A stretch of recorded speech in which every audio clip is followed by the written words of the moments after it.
PTI भर्ती के जो तमाम अभ्यर्थी आज बड़ी संख्या में कर्मचारी चयन बोर्ड दुर्गापुरा पहुंचे, सभी अभ्यर्थियों को बहुत बहुत धन्यवाद। साथियों, पिछले 22 दिन से मैंने अन्न का त्याग कर रखा है और आज मैंने लिक्विड भी त्याग दिया है।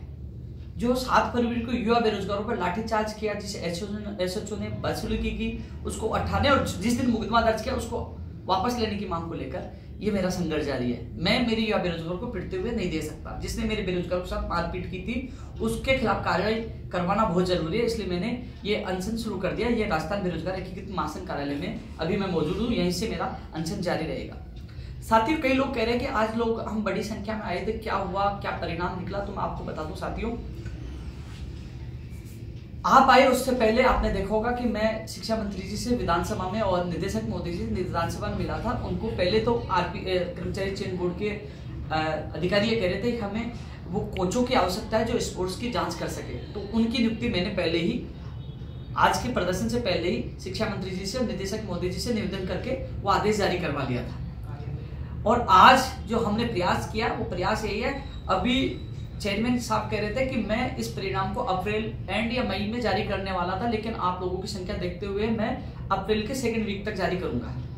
लेकिन साथ में उन्होंने एक बात और कही है कि यदि मैंने जल्द से जल्द जारी कर जो परिणाम और भी है सबको जारी करने के संबंध में मैंने सरकार से अतिरिक्त कर्मचारियों की संख्या मैंने मांगी, अतिरिक्त कर्मचारी मुझे मिल जाएंगे तो कहने के आपका परिणाम जल्दी जारी हो जाएगा। यानी कि मार्च तक हमारा परिणाम एक स्थिति में जारी हो सकता है यदि जो कर्मचारी चयन बोर्ड ने जो कर्मचारियों की संख्या अतिरिक्त सरकार से मांगी है वो उनको उपलब्ध हो जाए। तो आज विधानसभा सत्र चल रहा है, अभी बात हुई है बुधवार को सीएमओ में मुख्यमंत्री जी के जॉइंट सेक्रेटरी से पीटीआई भर्ती के डेलीगेशन की वार्ता होगी, उन्होंने समय दे दिया है और कल सुबह शिक्षा मंत्री जी से मुलाकात करेंगे।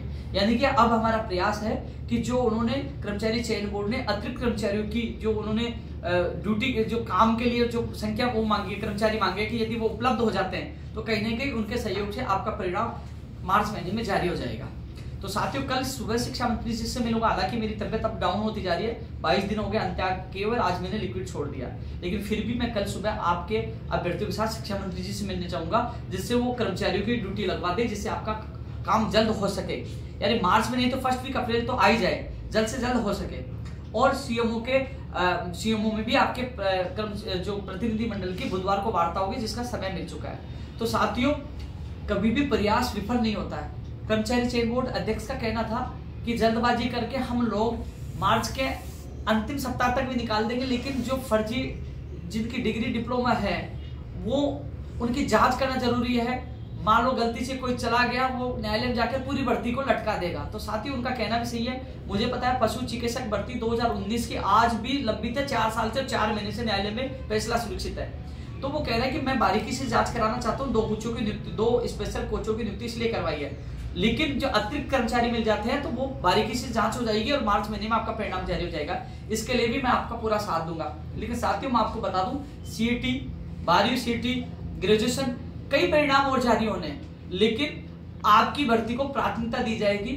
होली के जस्ट बाद आने वाले वीक में लाइब्रेरी भर्ती परीक्षा का परिणाम जारी हो जाएगा और उसके बाद आपका ही परिणाम जारी होगा और उसके बाद सीईटी का होगा। यानी कि पहले आपको प्राथमिकता दी जाएगी। यानी कि आप लोग जो प्रयास कर रहे हो, आपका प्रयास सफल हुआ, आप सब लोग आए, धन्यवाद। क्योंकि साथियों, संख्या हमारी बहुत ज्यादा थी, हम लोग वहां पड़ाव भी डाल सकते थे, बैठ भी सकते थे, लेकिन आप लोग एक तरह से कर्मचारी बन चुके, कट ऑफ आपकी ज्यादा नहीं जाएगी, अधिकतर लोगों का सिलेक्शन हो जाएगा। हम लोग वहां पड़ाव डाल देते, लाठीचार्ज होकर मुकदमा दर्ज हो जाता, तो आपका कैरियर खत्म हो जाता। केवल मैं जो निर्णय ले रहा हूं केवल आपके भविष्य को लेकर ले रहा हूं, क्योंकि मीडिया में अपनी मांग मजबूती से उठी है, सरकार तक पहुंची है। सरकार सीएमओ में बुधवार को वार्ता होगी, कल शिक्षा मंत्री से मिलेंगे। हमारा उद्देश्य यही था कि हमारी भर्ती को प्राथमिकता से ली जाए, यानी हमारी भर्ती को लाइब्रेरियन भर्ती परीक्षा परिणाम के बाद प्राथमिकता से पीटीआई भर्ती को लिया जाएगा। कई लोग आपको गुमराह करते हैं, 20 मार्च को आ जाएगा, इतनी तारीख आज, वो गुमराह कर रहे हैं। मैं आपको सच बता रहा हूं, क्योंकि मैंने हर चीज को मैं देख रहा हूं, बारीक से देख रहा हूं, लगातार मिल रहा हूं और संघर्ष किया। जब आपकी भर्ती 4 शिक्षक पाई थी, उसको रुकवाकर, और हमने देरी जरूर हुई, लेकिन परिणाम आपको क्या मिला, 5546 सेकंड ग्रेड और फर्स्ट ग्रेड आपको बोनस में मिला। तो हमें थोड़ी सी देरी हो रही है, लेकिन कई ऐसे लोग हैं जिनके पास बहुत ज्यादा फर्जीवाड़ा है, वो उसकी बारीकी से जांच करेंगे तो योग्य अभ्यर्थी को मौका मिलेगा, भर्ती कोर्ट में नहीं अटकेगी। लेकिन जल्द से जल्द जारी करवाने के लिए प्रयास कर रहे हैं। कल शिक्षा मंत्री से मिलेंगे, फिर सीएमओ में मिलेंगे। लेकिन आज आप लोग आए, इसका फायदा ये हुआ कि लाइब्रेरियन के बाद पीटीआई भर्ती को प्राथमिकता दी जाएगी। तो इसलिए आप लोग इस चीज को ना सोचे। कई लोग नेगेटिव माहौल कर रहे हैं कि आज आने का क्या मतलब हुआ, मार्च में परिणाम नहीं आ रहा, अप्रैल में तो वैसे ही आ जाता। तो आप जाके पता करना, अप्रैल एंड या मई में परिणाम जारी हो रहा था और आप लाइब्रेरियन के बाद और भर्तियों को लेने वाले थे, लेकिन अब आपकी भर्ती को प्राथमिकता से लिया जाएगा। लाइब्रेरियन का होली के बाद जारी करने के बाद प्राथमिकता से पीटीआई भर्ती को लिया जाएगा। यह वादा कर्मचारी चयन बोर्ड अध्यक्ष जी ने किया है और उम्मीद करता हूं अप्रैल के सेकंड वीक, अप्रैल के सेकंड वीक तक अभी परिणाम इस जो अभी तैयारी चल रही है इस हिसाब से आ जाएगा। और यदि हमारा वो प्रयास जो हम मिलकर करेंगे, यदि अतिरिक्त कर्मचारियों की ड्यूटी वहां और लगाई दी जाती है जो उन्होंने मांगे है, तो फिर जल्दी आ जाएगा, यानी कि मार्च में आ जाएगा, ये संभावना है। तो अब हम कल से प्रयास करेंगे, किसी को हताश होने की आवश्यकता नहीं है। संघर्ष हमेशा कामयाब होता है। जब हम लोग 461 सीटों पर जो घोषणा हुई थी और जब हम पद बढ़ाने की मांग कर रहे थे, तो यही लोग नेगेटिव माहौल बना रहे थे, हंस रहे थे, लेकिन हमने वो काम करके उनके मुंह पे तमाचा मारा और ऐतिहासिक हमने जीत हुई। 5546 पदों पर यह भर्ती निकलवाई और अभी भी हम प्रयास कर रहे हैं जल्द से जल्द परिणाम निकले। और साथियों, आप जो चयनित अभ्यर्थी है, मैं आपके साथ पद बढ़ाने से लेकर विज्ञप्ति जारी करवाने से लेकर 2 गुना का परिणाम जारी करवाने से लेकर तब तक साथ, अब फाइनल परिणाम जारी करवाकर आपको ज्वाइनिंग दिलाने तक आपके मैं साथ रहूंगा। आप समझ रहे हो आसानी से ज्वाइनिंग मिल जाएगी? नहीं, यहां से परिणाम जारी होने के बाद आपके दस्तावेज चेक कराने के लिए भी हमें प्रयास करना पड़ेगा। जल्द से जल्द चेक हो, उसके बाद काउंसलिंग करा के ज्वाइनिंग, हर जगह आप लोगों के मैं साथ रहूंगा। जब तक आपकी ज्वाइनिंग नहीं हो जाएगी मैं आपके साथ रहूंगा, वादा करता हूं। और एक और वादा करता हूं, जो तृतीय श्रेणी शिक्षक भर्ती 48,000 पदों पर हो रही है, उससे पहले पीटीआई भर्ती के अभ्यर्थियों को ज्वाइनिंग मिलेगी, ये मेरा वादा है। मैं आप लोगों के साथ हूं, कल से मैं पूरा प्रयास करूंगा। तो साथियों, आप ये वीडियो उन तमाम अभ्यर्थियों तक पहुंचाना जो आज आए थे, उनकी आज आप बड़ी संख्या में है, आपको बहुत बहुत धन्यवाद। आपके सहयोग से ही ये सारा मामला पॉजिटिव हुआ है और आगे भी पॉजिटिव होगा और अच्छा परिणाम मिलेगा। धन्यवाद।